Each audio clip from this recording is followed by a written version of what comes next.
C'est une joie pour moi de parler de Saint Joseph, d'autant plus que c'est mon patron. Et vraiment, Saint Joseph est une très très belle figure que nous avons à découvrir et que je pense va nous être révélée de plus en plus dans ces temps. Pourquoi Saint Joseph est-il resté caché depuis si longtemps? Il s'est complètement effacé derrière son épouse, la Sainte Vierge, et son fils adoptif Jésus. Et pourtant, Saint Joseph est vraiment un très grand saint.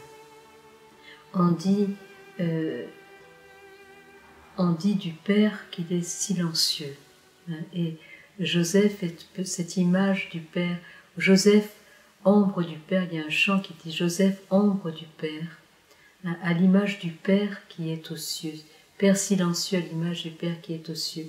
Et je dirais Joseph est présence, comme le Père est présence, le Fils est parole, le Père est silence et le Fils est parole.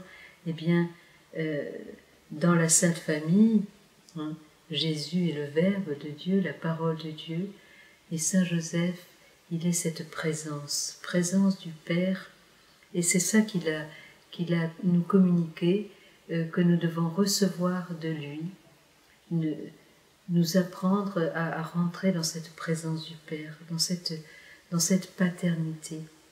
Et on voit dans l'Évangile comment Joseph est un homme de prière, bien sûr, et un homme d'action. C'est lui qui prend les décisions. Quand il est question de Saint Joseph, il est écrit « Joseph se leva, prit la mère et l'enfant et partit ». C'est lui qui prend, à chaque fois, qui prend la décision et la direction de la Sainte Famille, qui l'a conduit, bien sûr, dans une écoute de son épouse, dans une écoute attentive de son fils, mais on n'entend pas une seule parole dans l'Évangile de Saint Joseph.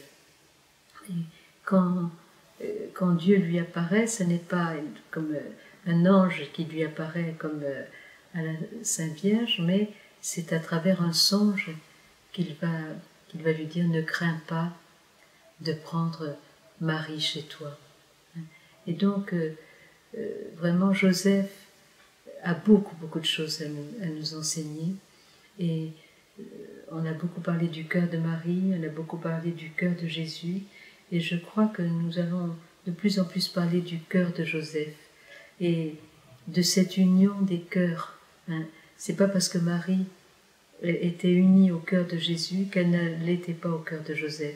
On pourrait parler de cette union des trois cœurs de Jésus, Marie et Joseph, qui est un peu l'image de ce qui est vécu au cœur de la Trinité.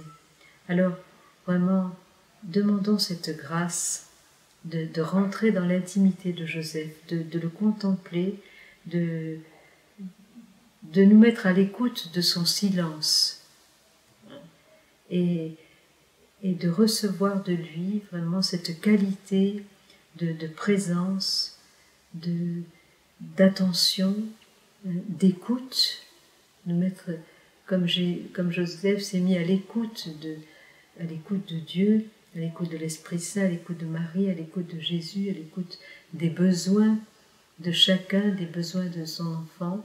Eh bien, vraiment, nous avons beaucoup à recevoir de Saint Joseph. Et je vous souhaite vraiment à chacun de le découvrir ou de renouveler votre relation avec lui, parce que c'est aussi un maître d'oraison. Non seulement il s'est occupé des affaires matérielles de Jésus, de la Sainte Famille, mais aussi il a conduit spirituellement sa famille, et donc il a gardé beaucoup de choses dans le silence. Peut-être ça aussi, c'est une grâce que nous pouvons demander à Saint Joseph quand nous sommes dans des situations qui nous dépassent, comme Joseph a été complètement dépassé par cette annonce du fait que sa femme était enceinte, et il est entré dans une souffrance profonde, une incompréhension profonde, parce que c'était tellement contraire à tout ce qu'était Marie, hein, et il n'avait pas l'explication, et pourtant il est resté dans le silence. Il a mis sa confiance en Dieu, et cette confiance a vraiment été récompensée. Alors nous pouvons lui demander son aide dans des situations extrêmement difficiles où nous ne comprenons pas ce qui se passe, où nous n'avons pas les éléments, et où nous devons quand même persévérer dans la foi, dans l'espérance et dans la charité. Et vraiment, n'ayons pas peur de communier à ce cœur de Joseph, ce cœur aimant, qui est tellement, je dirais, quelle pureté du cœur de Joseph, qui a aimé Marie d'une manière si belle, si chaste, si pure, si profonde. Et nous avons beaucoup à recevoir. Voilà, c'est la grâce que je vous souhaite cette semaine, peut-être, de faire cet effort, de rentrer dans l'intimité de Saint Joseph et de recevoir de lui ce qu'il a à vous donner de spécifique pour vous dans votre vie aujourd'hui telle qu'elle est.